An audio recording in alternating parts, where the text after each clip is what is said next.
Hello everyone.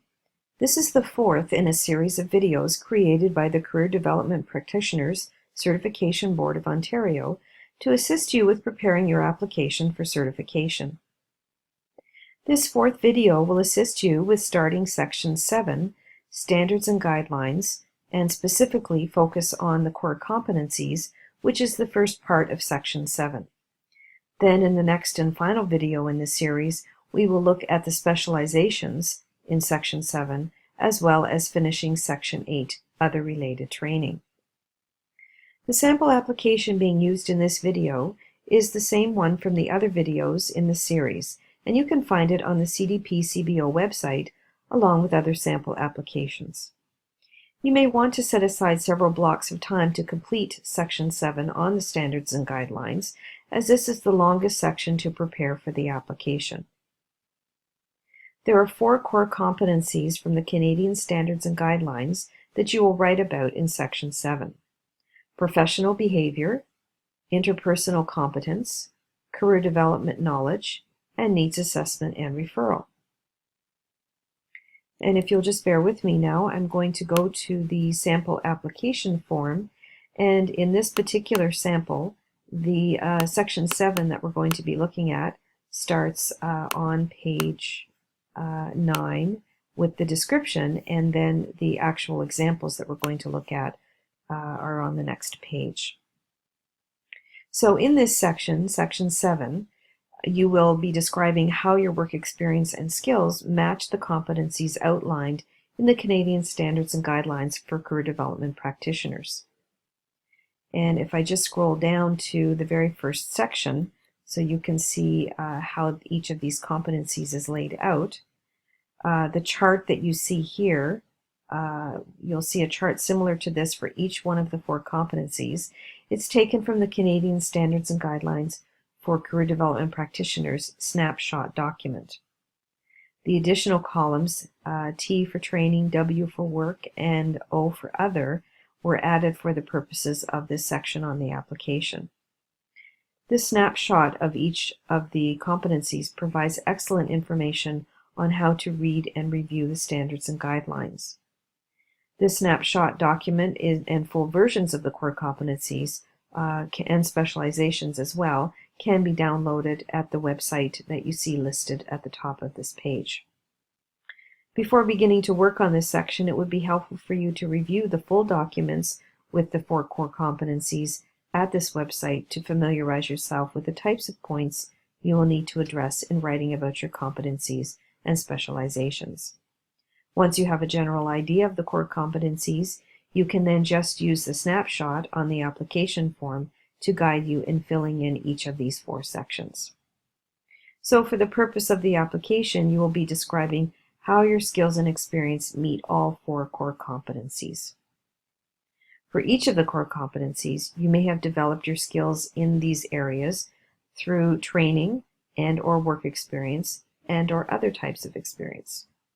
If you look at the top of the column where the core competencies begin in this sample, you can see that you can check off under the headings training, work experience, or other to indicate how you gained each core competency.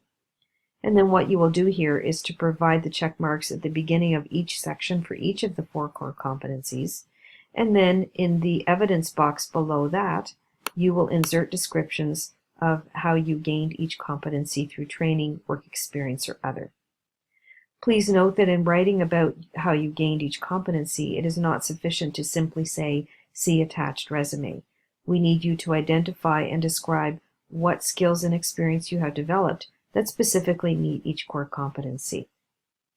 If you put any check marks under the training column, you will list those specific certificates or training courses in the next section, Section 8, which we will review in the next video. So within each of the 4 competencies, 4 core competencies, you can see that there are subsections, and it keeps breaking it down until you have a detailed list underneath each one. So as you can see here, the first core competency, professional behavior, has 4 subcategories listed. So this core competency is numbered C1, so core, and the first, and then the others in order would be C2, C3, and C4.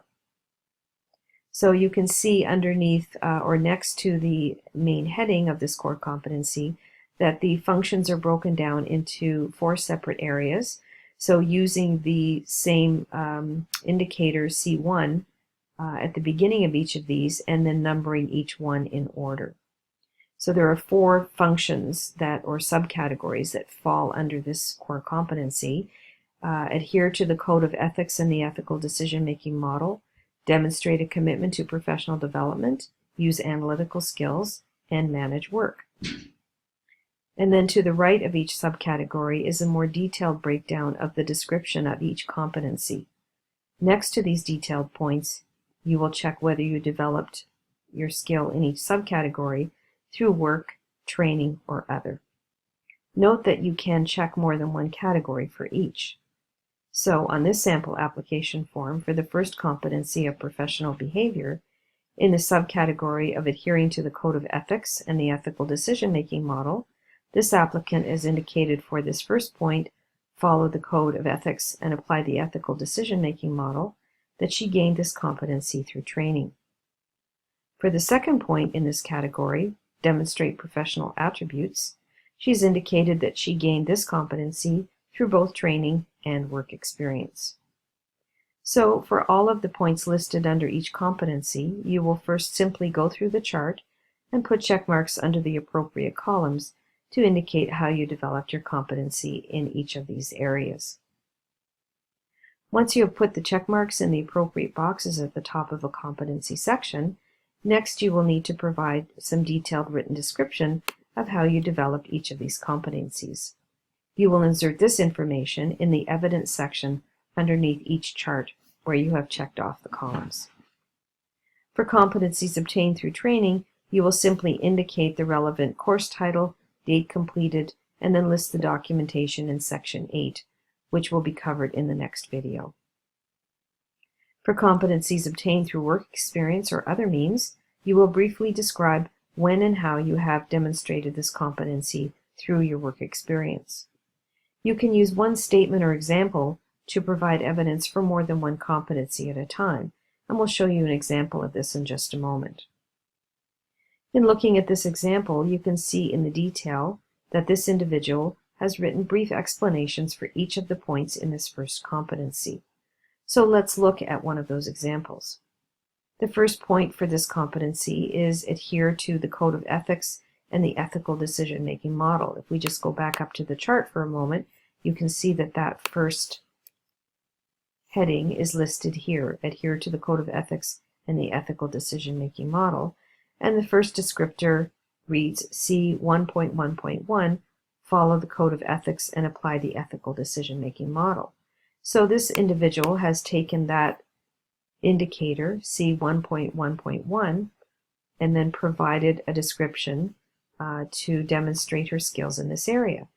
So she's written in this section, in addition to the formal ethics training I received, which she has included in section 4, I've participated in formal and informal case conference discussions where I've had to set an ethical position by refusing to share information with our funders without client consent.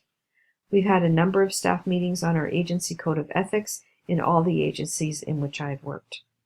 I've also mentored new staff on ethical dilemmas and decision-making during the probation period. So you can see a nice, simple, clearly written statement to provide supporting evidence for how this individual has followed the code of ethics and applied the ethical decision-making model. Now let's look at the next point she's written for the second descriptor under this competency, which reads let me just scroll back up to here, C1.1.2, demonstrate professional attributes.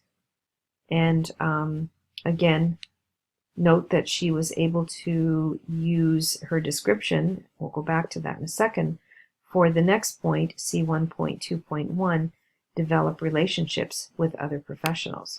So let's look at how she's addressed those 2 points through one example of evidence. So for those 2 points she's written, throughout my work I've developed positive relationships with my employers, coworkers, and clients. I have numerous letters of appreciation from my clients, and my performance reviews have always rated me highly in these areas. So again, note that she was able to use this description to demonstrate competency in more than one area. So you may likely also be able to write descriptions that fit for more than one competency, which can save you some time, and you can see that for each one they do not have to be lengthy or detailed. However, please aim wherever possible to provide separate examples for each point under each competency where possible. Also, please ensure that you list the section numbers as indicated here so we can easily see how the descriptions are matched up to each competency and subcategory. Note that this individual has just written a brief paragraph for each one, and in total for this whole section, this individual has written about 1 page of description.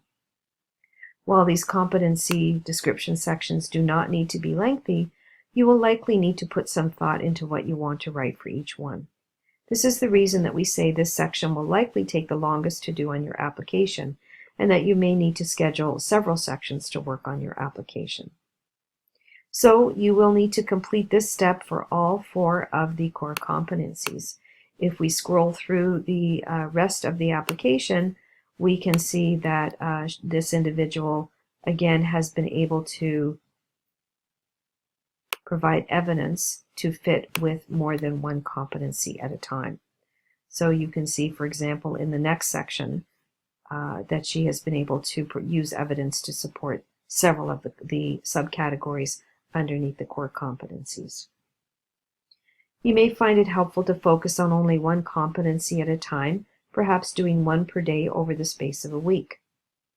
Also, it can be helpful to work with colleagues who are also preparing their application and to talk through the different competencies, as it may help you to identify examples more easily to illustrate each competency. Once you've finished writing your evidence to support the 4 core competencies, next you will be looking at the specializations, which will be covered in the next video. You will likely find this section on core competencies to be the most labor intensive, and once you get this section completed, you will be in the final stretch of completing your application.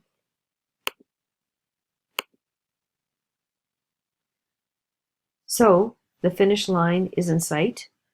Keep your momentum going, and do remember to consult the sample applications on the website if you have questions.